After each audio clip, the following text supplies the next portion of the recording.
திருச்சிற்றம்பலம்.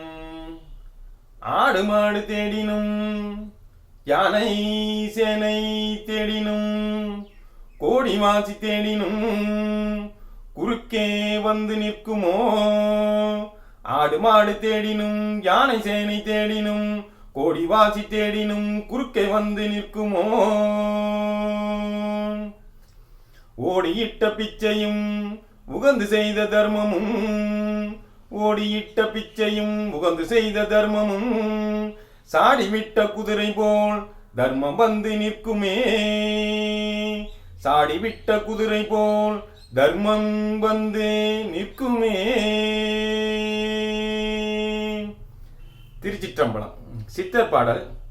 இதோடைய பொருள் விளக்கம் பார்த்துக்கிட்டிங்கன்னா, ஆடு மாடு தேடினும், கால்நடை செல்வங்கள். அந்த காலத்தில் பார்த்தீங்கன்னா கால்நடைகள் தான் செல்வங்களில் முக்கியமானதாக ஒன்று இருந்துச்சு. அநேக ஆடுகள் அநேக மாடுகள், எண்ணிக்கையில் அடங்கா ஆடுகள் மாடுகள்லாம் கால்நடை செல்வங்களாக இருந்துச்சு. இது போல் நீங்கள் எண்ணிலடங்கா கால்நடை செல்வங்கள் வச்சுருந்தாலும் சரி, தேடி தேடி வச்சுருந்தாலும் சரி.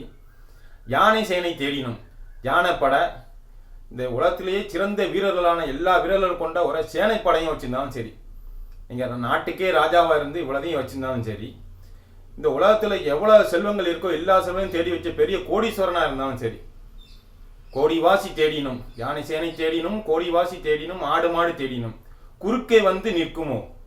குறுக்கே வந்து நிற்குமோனா, அதாவது நமக்கு வரக்கூடிய மரணத்தை தடுக்க இதெல்லாம் வந்து குறுக்க வந்து நிற்குமா, நிற்க முடியுமா அப்படின்னு சொல்லி சித்தர் தன்னுடைய 2 வரிகளில் அழுத்தி கருத்துக்களை பதிய வைக்கிறார்.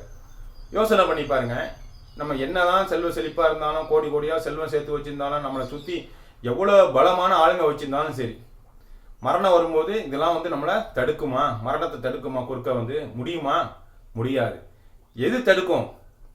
ஓடியிட்ட பிச்சையும் உகந்து செய்த தர்மமும்.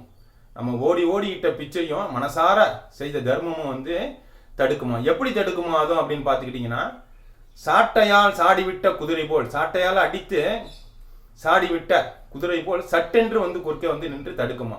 அதான் தர்மம் தலை காக்கும் அப்படின்னு சொல்லுவாங்க. திருச்சிற்றம்பலம்.